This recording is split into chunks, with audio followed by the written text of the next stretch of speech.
Celeb Savant, Barrett Edelstein. We're at Solid Gold Podcast in Johannesburg, South Africa. And with me, I've got Gavin and Marco from Prime Circle. Hello. Welcome, guys. How are you doing? Good, Thanks thank for you. having us. Thank you for joining the podcast and the discussion today.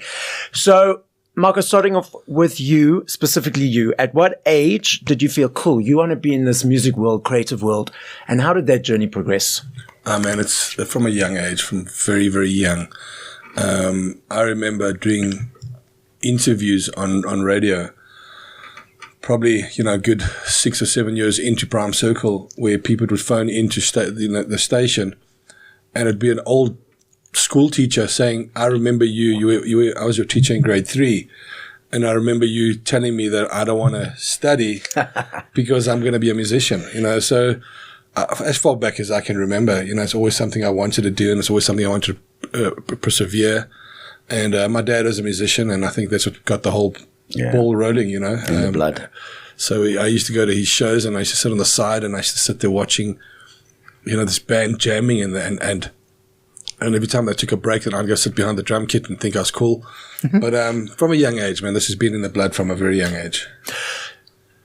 I know you've had the path that you've had on, so maybe a difficult question to answer because it's already happened. But do you feel that if your dad wasn't in the industry, wouldn't have predisposed you to follow that path necessarily?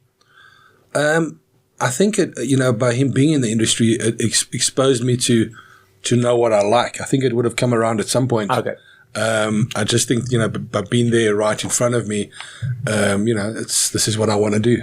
But I think eventually it would have caught up, and I would have felt that fire of the music, And the meaning of the name Prime Circle? Look, so when the name came about, it was us trying to be, I know it sounds cliche, but it's what we wanted, and what we still want is to try and be a unit, a circle of friends, a circle of brotherhood, a circle of musicians. And that's what we wanted to always achieve, and I think we achieved that over the years, and that was the real, the thing behind it was these 4 guys at the time starting in this journey of rock and roll, and going out on joining the circus. Joining the circus, yeah. Okay, Gavin, heading over to you. At what age did you feel cool? You want to be in this singing world, this creative world. How did that journey progress? And then how did you meet the guys from Prime Circle? I thought it was later in life, like 17 when I started the band. But my mom apparently says I got her to sew my pants up like Michael Jackson's. Okay. So I was into that. So that was thriller days. Bruce Springsteen, all of that. I grew up on all those type of things. So as soon as I was in church, I started playing drums, then guitar, then Guns N' Roses came out, then Pearl Jam. Then I was like in. When Pearl Jam came in, I was like, that's what I want to do. So that was 17 when I started that. But it was, again, from the young age. My mom left musical instruments around the house, or constantly. So we were constantly singing, playing, stuff like that. So it was inevitable. And how did I meet Prime? Is that what you're saying? How did I meet them? Yes. Okay. Everyone in the South African industry sort of knows of everyone. And crazy, actually, because I'd met a few of them along the journey, Dale being the one that I met the most. Dale, I think, saw me play 20 years back, and actually still came up to me and said, one day we'll be playing in a band together. So how weird is that? And then they were there for the last night that I played a pub show in Douglasdale. The night before I checked into the hotel for the Voice Live sessions, the whole band came. That's where I came to meet Marco. And then Marco and I started talking. So quite fresh, knowing all the guys. But I've known them, and we crossed paths along the way.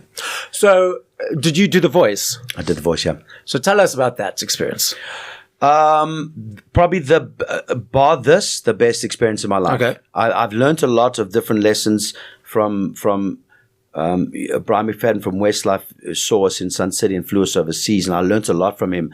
But I didn't realize I had to learn a lot about my own part to do with singing and shows and on stage. So when you get to that show, very, very above board, we got to choose all the songs that we wanted to sing. Vocal training every single day, 7 days a week. You work from 7 in the morning till about 10 at night, getting ready for that one show.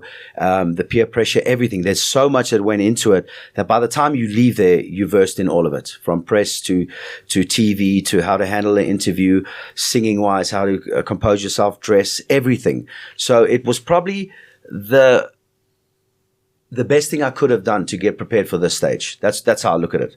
Is that I think I've been preparing this whole time. for Prime.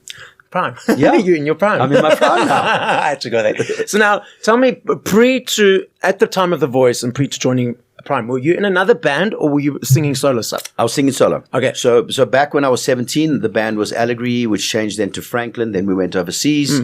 And then when I came back, I was solo. And that whole stint has been solo with The Voice. And then... What is the difference between being a solo, performing as a solo artist, or being in a band? I enjoyed solo in the beginning, and then I didn't, because it's lonely. It's lonely. There's this brotherhood that you have when you're 17, you join a band. When I left my band, I didn't take into account that you're leaving 4 other guys. It's quite something to do that, but I had to go. But looking back at it was, I didn't realize what I would miss, and now I'm getting it back because, man, there's like a brotherhood that you can rely on, that you can bounce ideas off, that you can say I'm having a bad day, that you can say I need help. Good times to celebrate. I mean, I've been on the road so much solo. I've done so many amazing things all alone. And you know when they say that, like, it's not great when you're sitting all alone with no one to celebrate with. Yeah, it's horrible. So now being on that stage, the other cool thing is that I'm not the only one that's making mistakes on stage anymore. I'm only kidding, dude. But it's like when you're up there alone, it's all on you, baby. But now standing on stage, like when you vibe with that, with Dirk, or you turn to Marco or Dale, and I look back at him and he's going ballistic, and I want to go. There's this energy, and then when we get into studio, there's this energy from writing. You bounce ideas off each other every single step. Then you get in the tour bus and you're going down. Like, I didn't realize what I was walking out of back then, and now that I've walked back into it, like, it's a blessing. It's a real blessing. Okay, so you referenced writing, yes, creating together. So, Marco, from 0 to 3 to 4 minutes in creating a song, what motivates it? What invigorates it? Is it different every time? Let's dive into the creative process from your perspective, and then dive from Gavin's. Look, I think it is different every single time. An idea needs to spark, whatever that idea may be. Generally, from our experience in writing music, it's always been from an instrumental perspective. That's where it always starts, and then we start layering ideas on top of that. How it starts, you don't walk into a room and take. Although there's been many a times that we had to on this journey now with a new album, but you don't walk into a room and you go, today we're writing songs. Those songs find you. And they'll find you when they're well and ready to find you. We've gone into a room and we try to force this machine and try to push, and we try, and nothing happens. And you end up going home, and you're sitting at home in a home studio just messing around, and all of a sudden, hello, the song has arrived. Yeah. And it's one of those things that I've learned over the years. The songs will find you when they are ready to find you. We all generally, once they do find us, we all just hop on the train, and everybody's just feeling the vibe, feeling the song, feeling the vibe, jumping on, throwing input, throwing on ideas, throwing everything into the pot. And you just build from there, and sometimes you're building a very crooked house, but for the most part, you're building something beautiful, and those are the ones you hold on to. Yeah. Anything to add, Gavin? Exactly like what Marco was saying there as well. And the thing is, what was so lucky about this time round is I felt the same thing when I did co-writing overseas. You walk into these sessions with people you've never met, but they got a track history of writing amazing songs. You go in to write an amazing song.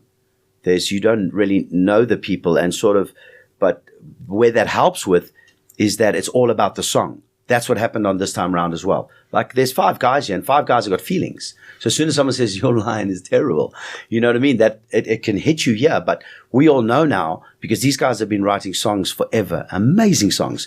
So everybody knows in this, it's all about the song now, and we keep throwing ideas in, and whatever's right for the song, everyone knows to go, okay, that's right. Doesn't matter where it came from. That was beautiful about this whole process. Is that we didn't each just get sent to do our own parts. Yep. Everyone sat and co-wrote together, and someone would say, I can hear this line.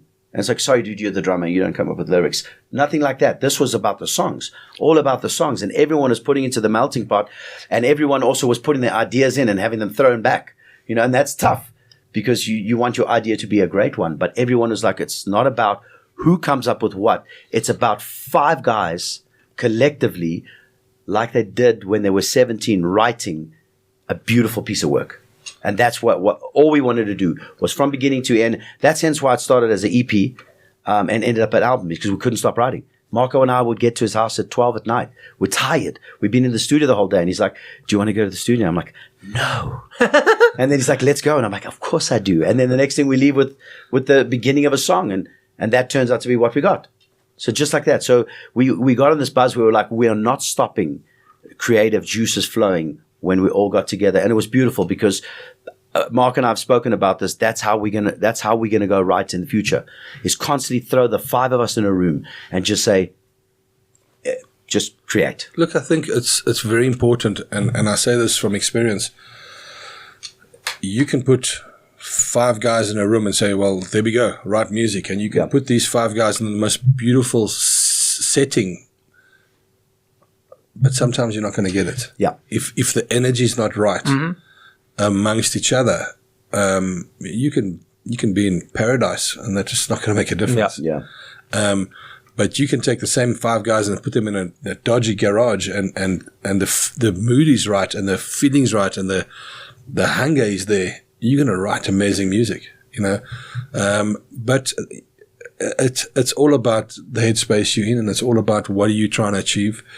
And our thing was always, and it always will be, is we had to serve the songs. Yeah. We had to serve the music and not serve each other. And it's not about our egos. It's about serving the music and serving the songs. So you referenced the latest album. It's called? The World We Know. The World We Know. So tell us about it. Okay, well, the title, World We Know, comes from this is the world we know. All we know what to do is make music. So that's giving exactly where the title came from, that this is our world. So we started with that idea as we started writing this whole album. You know, when we embarked on this journey, when Gavin joined us and you know, launching Prime Circle 2.0, the idea is like, we sat down and we're like, what do we want? Where do we want to go with this? What do we want to do? We've been doing this for so long and touring for so many years and gratefully so, you know, we got to see the world. But it's at a crossroads now, and where do we want to take this? What do we want from this? What is our message? Is there a message?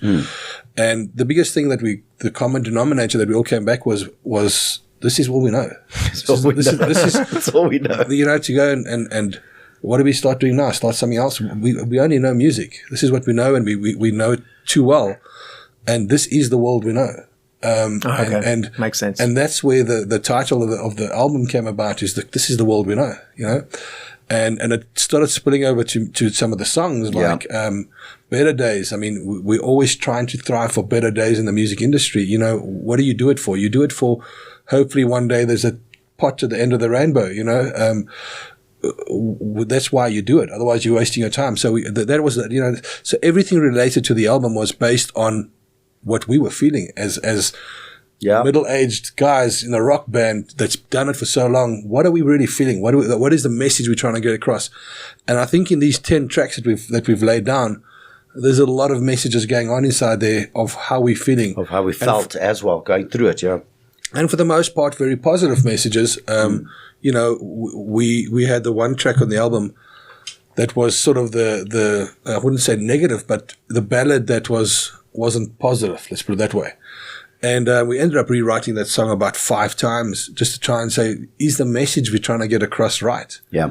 So I think that's what we tried to convey in the whole record was just trying to convey this is how we feel, and maybe speak more with our hearts on our sleeves, if I can use that for lack of words, but be more open about this is who we are. We're vulnerable. We're a bunch of guys that loves music, and this is what we're doing, man. This is and hear it in our music. There's lyrics. You know, check out the lyrics, and you know how we feel. And I think we captured it because, like he says, it was now 5 voices.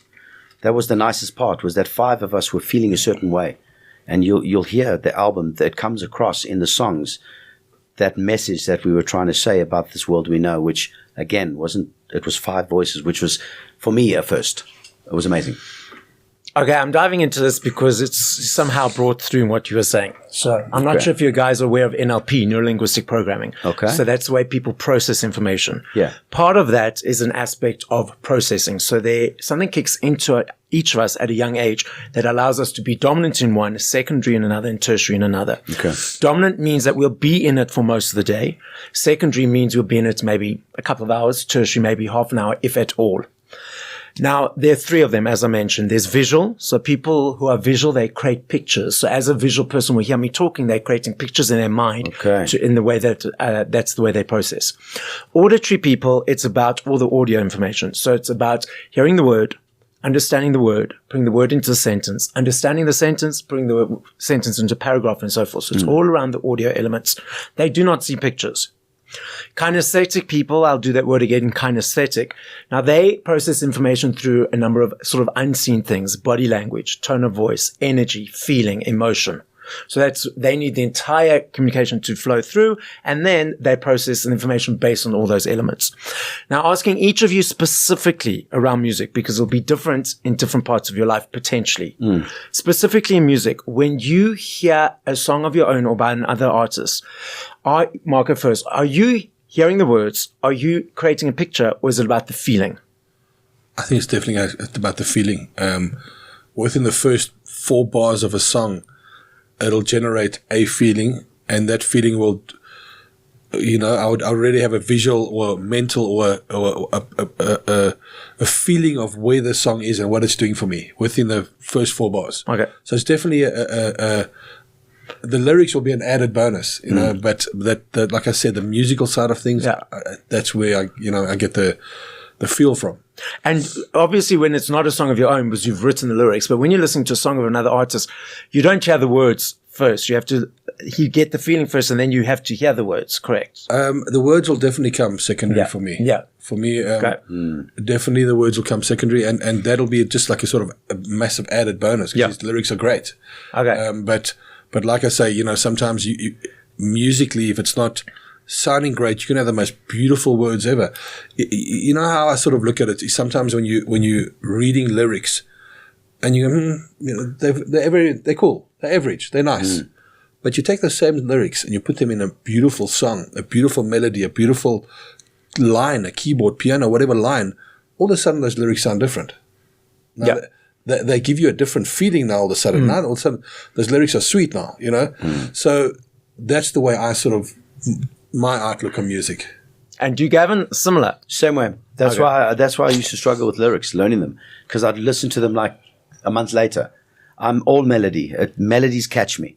And if I like a melody, then it's the feeling that I get from it, and then goes visual, and then goes to the words last, And then I'll be like, oh, wow, that song's about that. That's crazy. But it is true to most people, because I saw an interview the other day where the guy was like, that's why songs like, Baby Shark do well. It's got nothing to do with lyrics. It's that melody that catches. The fox, what did the fox say? You know what I mean? Come on, don't sing it now, because then we won't get out of our minds. But it was that, and I understood then. I was like, that's why I hear melody first and how it makes you feel. It's interesting because I'm equally dominant in all three. Okay. And if I was talking now and we were talking and a song was playing in the background, not loudly, softly, I could hear the words clearly while we were talking, and I wouldn't have to stop or anything to hear what the words are. So I had the assumption that everyone processes information the same as me, and not one person does. Okay. So I remember I was speaking to a person, and it was in the gym, and we were training, and I said to the person, somehow a song came on that was somehow related to what we were talking. Don't ask me exactly what or how, but I remember the song finished, and I said to the person at the end of the song, did you hear the words of the song? And obviously, I was carrying on and I was hearing the words. And she said to me, well, she wasn't consciously focusing on the words, so she did not hear them.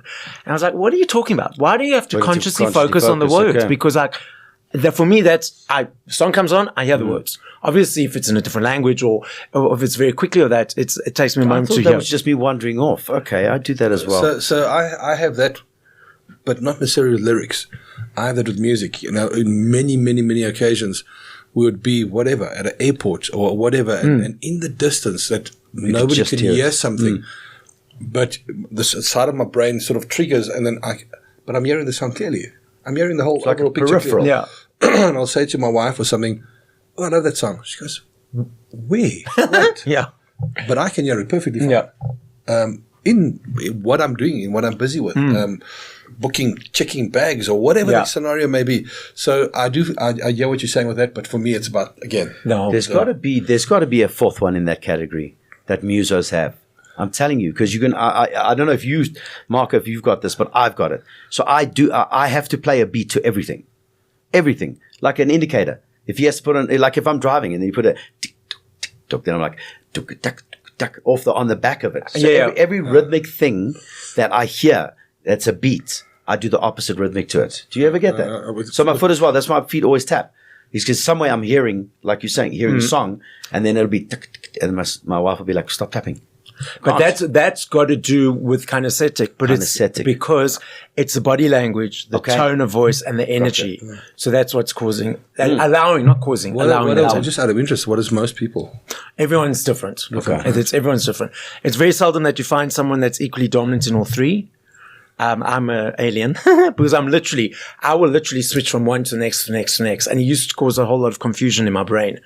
And then understanding this, because I would be talking to you in being visual, creating pictures, and all of a sudden just switch to audio. And how you can pick up a person who's audio, they turn their head to you.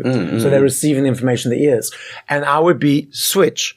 And then I would switch to audio. And then I would I don't understand a single word you're saying. Because you must remember that when a person's audio, you need to explain everything because they're not seeing pictures. So they don't know that's navy blue. Yeah. So they need, if it's a visual person, navy blue, okay, they get the picture straight away. But if it's a person's audio, you need to explain it's navy blue with that shaped tattoo so they can break it down from the words. Gotcha. So if a person's speaking in visual and a person's in audio, it causes loads of breakdowns in communications, in relationships, all sorts of things. It's a fascinating discussion. Wow. Love it. I think a lot of people will, you find yourself levitating towards, you listen to a song and you go, well, it's a great song. I like it. But the moment you watch a video of the song or some kind of live performance of the song, it happens to me quite often, where then all of a sudden I go, I really like this. Someone just said that today online. There's something about when you're marrying those two things together, almost like watching a movie without great audio or watching visually without, like sometimes they have to serve each other. And that's how the brain sort of marries them and it sells you more on the product because it's a visual and an audio thing put together. It's crazy. Gerald, a fan of ours, today put that up. He says it's amazing. He says the song just came alive now just by me watching the video. Correct. He says it's amazing how that happens. You see, that could be though that if a person's more dominant in visual, because then when they see it, if a person is tertiary in visual, like the bottom, they generally don't necessarily go in it at all. So it won't be an aspect for them to see the video. I got you. Look, I suppose we're all just different, Yeah. But that's the point, is that everyone's processing information differently. And the problem is that everyone's assuming that everyone is processing the same. 100%. And without asking them how they're processing. We assume a lot, and we assume a lot in in this world. Yes, making an ass out of you and me. Exactly. That's the first thing they teach you in NLP. Okay, let's go back to the industry landscape that you mentioned. Okay. I love me a CD. I budget for my CDs every month. For me, I love the exchange energy. For me, it's an energy exchange between myself and you guys for the hard work that you do in that creation process. I love the journey of the receiving, the unpacking, the booklet, listening from song 1 to whatever number. The quality of sound is so amazing on a CD or vinyl.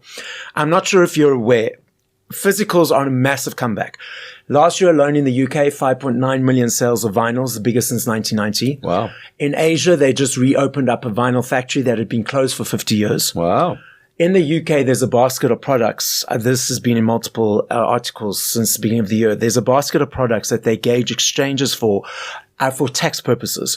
Now, vinyls have been in that basket for the longest time. Now, because of the upsurge of CDs, they're now back in that basket. Sure. And the research is showing that it's the teenagers, the 20-year-olds, not the older nostalgic people. CDs again. Yeah, they're the people diving because they're sick of having everything on their phone. Wow, I like this. So, but then we've also got these streaming platforms that people consume music on. So, Gavin, you're first. What are your observations of the landscape at the moment?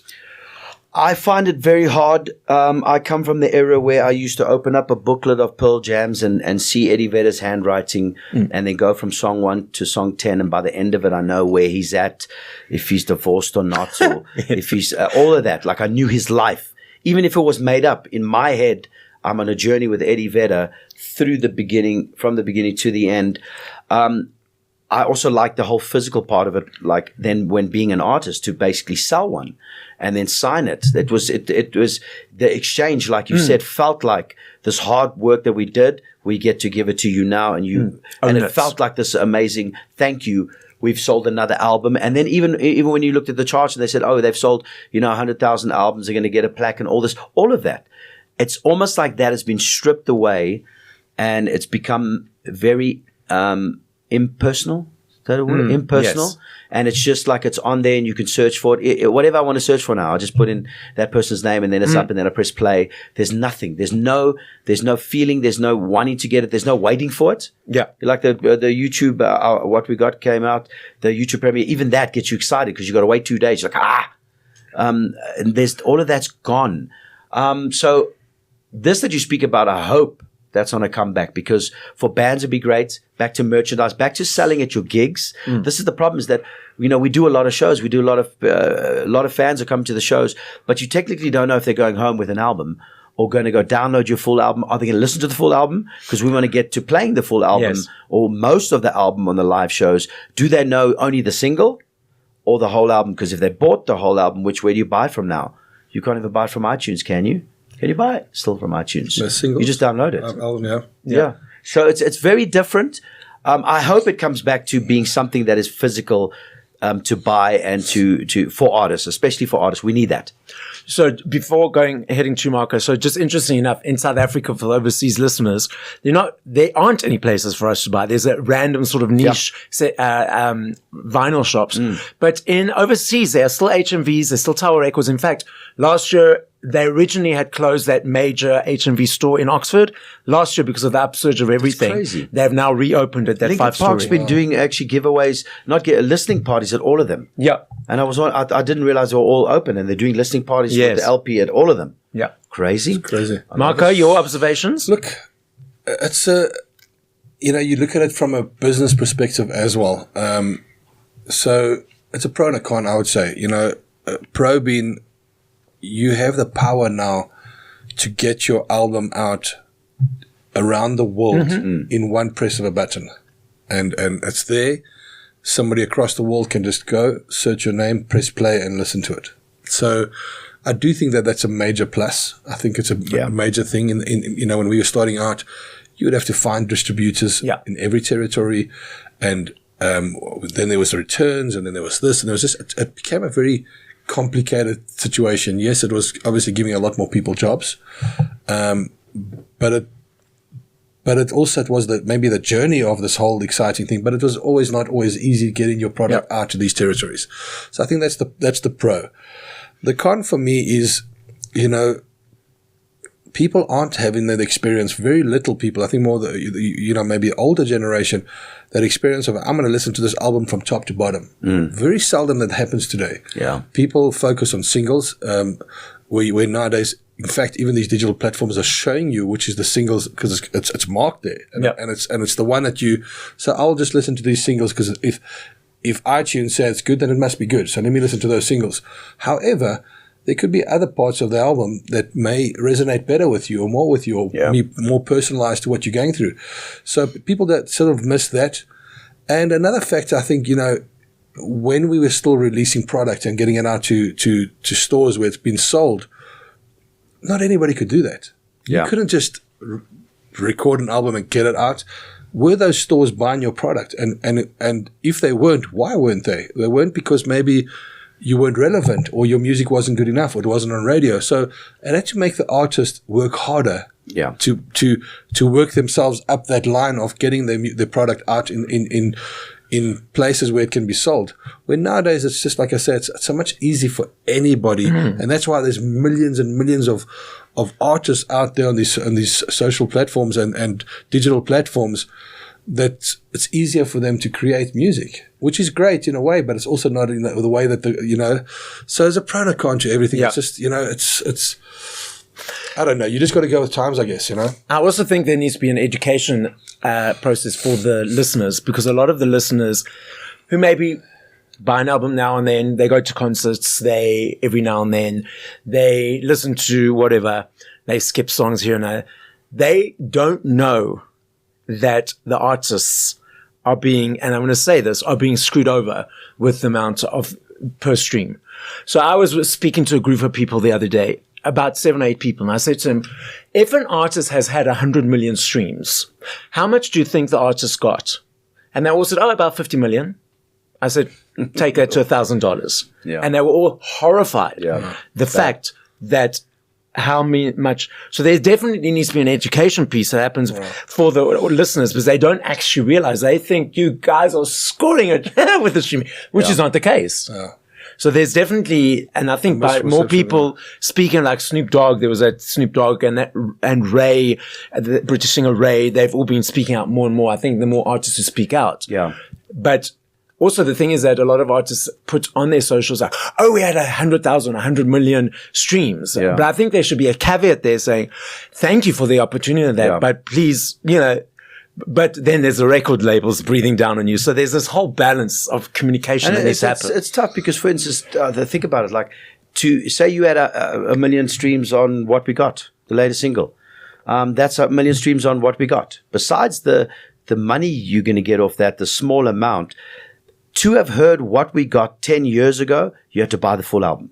And then you'd put in your car and you'd be listening to the whole album. Mm-hmm. So by the time people come to your shows, they know all the songs, and you can add that one and this one in. So you've taken the whole product that you worked on and spent money on the whole product to have just one song get streamed on a platform where you don't get paid that much in royalties. It's a tough one. Yeah. Because you've got so much you want to play to people. Yeah. Look, I think a lot of musicians also nowadays, when you are streaming to the big volumes, you're going to make money. It's in order to get there. But the ones that are not streaming to those big numbers, the reality is your music has become on these platforms a business card, ultimately. Yep. Music nowadays is a very big thing about it, is your live performances, your live getting on the road and going to tour your product. That's still where nobody can take that revenue away from you. There was some years back where they tried the whole 360 thing, and labels are trying different aspects, but ultimately that's where you make your finances from, is by touring. Again, you got this business card that now the whole world can see it. What's the name of the band? The name's Prime Circle. Go check it out. Now you got that business card that it's easy accessible to anybody to see it. And as long as you can manage your expectations of what you're trying to gain from having your music on social platforms or streaming platforms, as long as you can manage that, I think you'll be okay. Okay. And that's sort of at least my outlook. A stupid example, when you're working on a song, in our case, we had a German producer who was producing the music. We had to fly this guy in and fly him out and fly him in and fly him out. We're working with a German producer. We're sending the stuff off to an American who's doing the mixing. From there, the American goes to a different American for the mastering. And from that goes back to Germany and goes back to South Africa. The process of trying to do one song was so time consuming. It's massively time consuming, and not even talking about the financial side of things. I'm just talking about the actual time that goes into a song. People don't get to see that. So for them just to press play, and it's almost like so, and then skipping if they don't like the first 10 seconds. Correct. I mean, as I go back to what I said earlier on, having the album, people have the album, and they're going to listen to the album. People nowadays are very prone to listen to the singles and stick with the singles, and that for me, I think it becomes the saddest part, because they don't know the effort that went into those other 8 or 7 or 6 songs that's maybe not the singles. But as those, I remember growing up listening to different records of different bands. And I love the singles, don't get me wrong, but there was other parts of the album that the songs resonated more with me at what I was going through, maybe, growing up. And in that time of my life, I'm like, the song is talking to me, You know, Yeah, had I I not was that listened guy. to it, I would never know. Yeah, exactly. I was that guy as well. I used to skip singles and because the gold is where they don't have to worry about the song being for radio and so that's where you find the gold. Yeah. Because you're like, that's how Eddie's feeling. Okay, so Gavin, you first. What do you enjoy about performing live? What I love about performing live, I love energy. I love that I have energy still. You know what I mean? And the opportunity to have that back on stage again. So running around, the band is tight. I love playing on stage and sounding tight. So that was a no-brainer with them. But it is all about. See, the Prime Circle fans, they're incredible. They got big hearts and everything. But obviously, everything I've done from the beginning of the year till now, I've stood there going, I understand why you maybe looking at me with your arms crossed because you're now just sussing out. So I've tried to put that at the back so that I could just enjoy it. And as it goes along, I'm enjoying it way more because the fans have been incredible. The acceptance has been incredible. That means I can just get up there with the guys and just actually go, let's give it horns. And the last few shows that we've actually done, all of them have been great. But I've just felt now, like when we're backstage getting ready, going on, it's more like I'm not thinking about weird things. It's all about let's go on and do the show that we've been doing now and rock it out. And it's been amazing. Marco? You know what? I love the production side of things. I love sitting in a room and working on this show and the dynamics of how we're going to do the show. And that show is going to be the same sort of way night after night. But I love the most about once you've put that show together, that production together, looking at the results of what we're getting when we're doing it. And you can see it. You're playing these songs and you're playing that and you know that this part's coming and you know that part's coming. And when it happens and you can see this excitement in the people, you can see this somebody in front of you where they get so excited, that energy comes into you and you're like, you get goosebumps. You're like, I knew that's going to hit home. I knew that part. But you have a lot of those parts throughout the show, and that's what makes a show. That's what makes a production is having those moments, but many of them. Yeah. And where people leave going, shit, the whole show, I felt this or I felt that emotion. That to me is so important. How do you capture those emotions all the time? And that's got to do with your preparation before. And it's not about, I think, when you went through that grunge era in the 90s where those bands just got on stage and just rocked it out and broke guitars and had a thing, But as time started going by, you started putting on a show, a production, and bands like this Vegas band, what they Killers, Imagine Dragons. Imagine Dragons. You look at their show that they did in Vegas recently. It's a production. It's a huge production, and I love those kind of things because those kind of things are just to me shows that you didn't just arrive. You've thought this thing through. You've thought the show through. You've planned the show. You worked to be on that stage. Yeah. And that's what it is for me. So that's what I enjoy the most about live performance. So I got that walking into them now because they've thought like that for a very long time. Well, Marco thinks like that a lot, and the boys, they think that production thing. And I came out of the Voice, which was a lot of production, which was great. But I remember one thing. A guy came up to me once, and he was like, listen, I paid 250 or 200 rand, 150. I paid 200 rand to watch you tonight. He said, if I want to listen to your CD, I'll go home. I'll sit with a beer. It'll cost me nothing, and I won't waste my time. I came here for a show, put on a show. And I was like, that's correct. If they want to hear the album, they can sit at home. Then when they come to see a show, it needs to be a show. Okay, I've got a point of discussion around this. So I'm that dude that's right up in front. I'll take my cell phone out for a couple of photos, a couple of videos, and then I put it away. These days, I note a lot of people have their cell phones out for a longer period of time, filming, tweeting, posting while the show's happening. Yeah. And then they might as well be at home watching it on YouTube as they're standing looking like this. I get you. So from the perspective of the people on the stage, do you just feel that's where society is at the moment, or do that energy and response and excitement that you referenced earlier, do you not feel that the phone and them being out of the moment and busy trying to post and do things takes them out of that space? No. Okay. One thing that we must, I've come to realize that we're different. Exactly. We all are different. The way you react to something, the way he reacts to something, or the next one is going to be different. He's showing emotion through what he knows, is maybe social media, is his phone. the fact that he's there standing in front and filming it, for me, I know I've got you. In whatever, how your reactions may be, you may cry, you may have your phone out, you may be jumping up. The fact that all of you are doing 3 different things or 10 different things, you are engaging in the performance. Okay. And I got you. And I'm okay with that. Okay. However, if it's a different reaction of somebody maybe walking away, that's something to worry about. Okay. That's something to go, okay. But those people are all different. Yeah. And they're going to engage in a different way. So I never understood it. My wife used to capture everything in her phone. I was like, I'm in the moment. I do now get it. And it's a newer generation as well. That's how they see it. That's how they capture what they want, because they take the moment. Where I come from the days where it was like, put that away and like visualize Just feel it, yeah. But I'll tell you this though, after spending this whole year at the gigs, I like phones up now. Folded arms are another thing. Look, and also, again, going back to that, if that person's on their phone, looking at the phone and engaging in the phone, I've lost them. We've lost them. Yeah. We're not doing our jobs. So there's a different way of engaging with a phone in front of you. Yes. So it's very important in what way are they engaging. Exactly. But if they're filming and they're into the show, I think Marco is very similar to me in that way, and I'm sure that the rest of the lads are. We must ask them because see, that's what we do though. So we'll stand and there'll be like 300 people cheering, and then there'll be one oak like this, and we'll be like, "What must we do? What do we have to do to get that guy?" You know what I mean?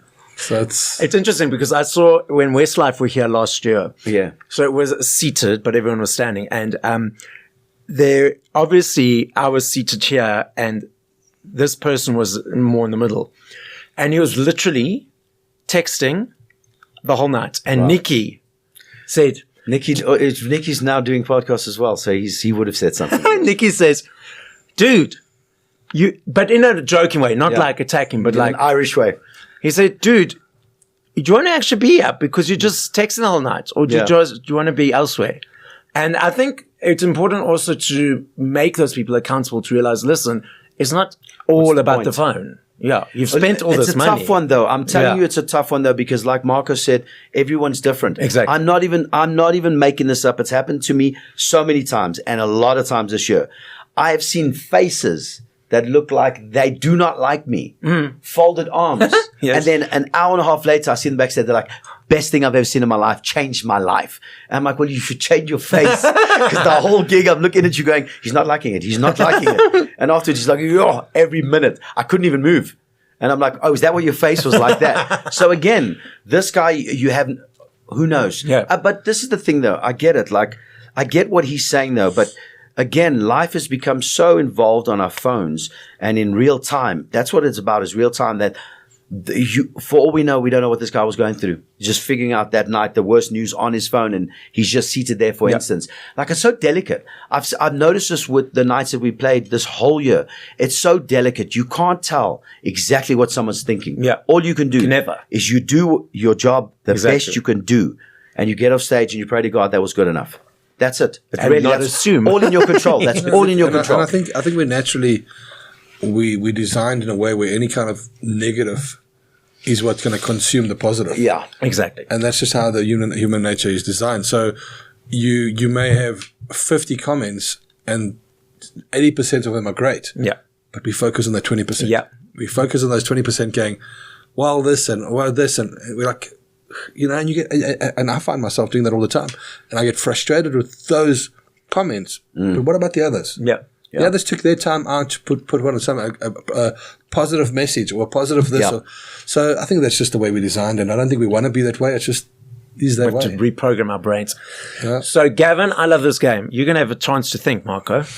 I love this game. So, I know if I had to ask this question in 2 minutes, 10 years, 5 hours, I know your answer will be different every time. Okay. I'm not saying favorite. I'm saying top of mind. Okay. If you had to push play to 5 songs by other artists once you finish this conversation, whether it's just the 5 artists or the specific songs, who would they be? And if you're naming the songs, what would those songs be? Okay, so we would go with 30 Seconds of Mars. What's that song of theirs? That one. What if I wanted to break? That one. And then there would be Ed Sheeran, Perfect and Thinking Out Loud. Then there would be Imagine Dragons. I'm really digging the stuff that they're doing. They're changing a lot of stuff. and then it would be back to like say Pearl Jam and all that. Okay. And then Prime Circle. Okay. Okay. He's like, you look at him. Yeah, like, I know. Where are we on this? I could feel that. You know, you're right. It would, and it does change. Yes. It will change. I've really got into a band called Need to Breathe. There's just something about how they write music. There's something about, and I'm not going to get into every single five, giving you a long explanation, but this one I feel I need to. They're just a great band. They're great songwriters. They clever writers. So Need to Breathe are definitely, and I can't even name which song. I mean, there's banks. There's so many different songs. Just any of their tracks just is really captivating. At this very point in time, I'm loving a band called Texas Kings. I'm loving the new Matchbox 20 record. That's a good one. Even some of the older Killer stuff is still rocking up there. The new Mammoth album is absolutely great. Not the new album, actually, the first album for me was the one. And those who don't know Mammoth, obviously that's the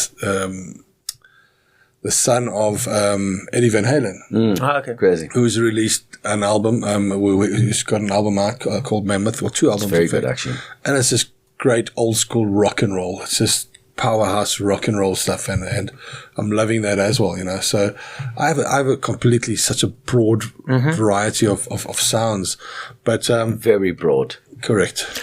But I mean, like now, YouTube, we sit listening to his YouTube, and we're 1 minute we're like Mammoth, then we go to some Christian music, then we go to it's all over. no, but that's why I love the games. If I literally had to ask you this question now again, both of you had different five artists, so completely. So, Gavin, the podcast is listened to throughout the world. As a final message, what would you like to say? I would say, first of all, thank you for having us on the podcast here. We are excited for this new album. It's coming out at the end of November on the 29th. The World We Know, Prime Circle.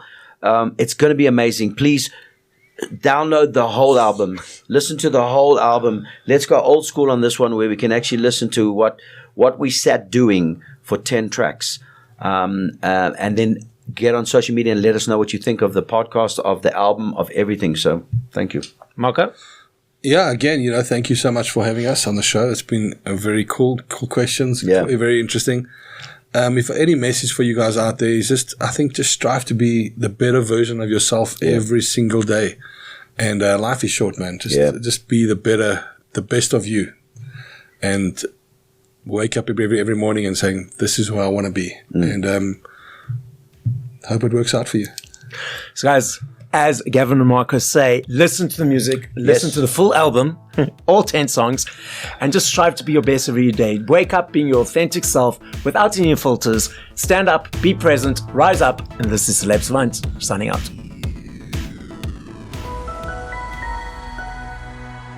Another production from Solid Gold Podcasts.